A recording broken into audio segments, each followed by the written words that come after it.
Jahon chempionatida O'zbekiston, Portugaliya, Kolumbiya va har ehtimolga qarshi yana 4 ta jamoani qo'shib yuborishimiz mumkin gruppalarga. Sharoitga qaraymiz, настроениямizga deb qo'yishdi. Bu nimaga biz bir tuzuk Fransiyaga, Mbappega qarshi o'yna olardim, Ronaldoga qarshi o'ynagandan to'g'risi. Eng qizig'i o'shunga tushuvdik. Yo, sizlar monolar bilan o'ynaysizlar deb bizni o'tkazib qo'ydi, men tushunmay qoldim. U xohlaganda ham u bunday turib Barsa, Real, Bavariyaga qarshi o'ynaysizlar deb qo'yaman endi ular xohlasa. U bo'lmaydi-yu. Hozir endi mana Kolumbiyada ham James Rodriguez ish ko'rsatadi mana shu.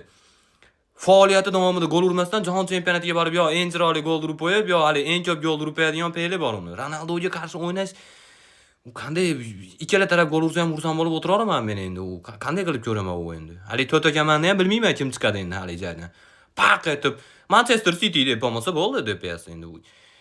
Ammo Saudiyaga maza qilyapti. Saudiya bormay qo'ysa ham bo'laveradi, ashidan qaytsa ham bo'laveradigan bo'lib ketdi. Yurpasin.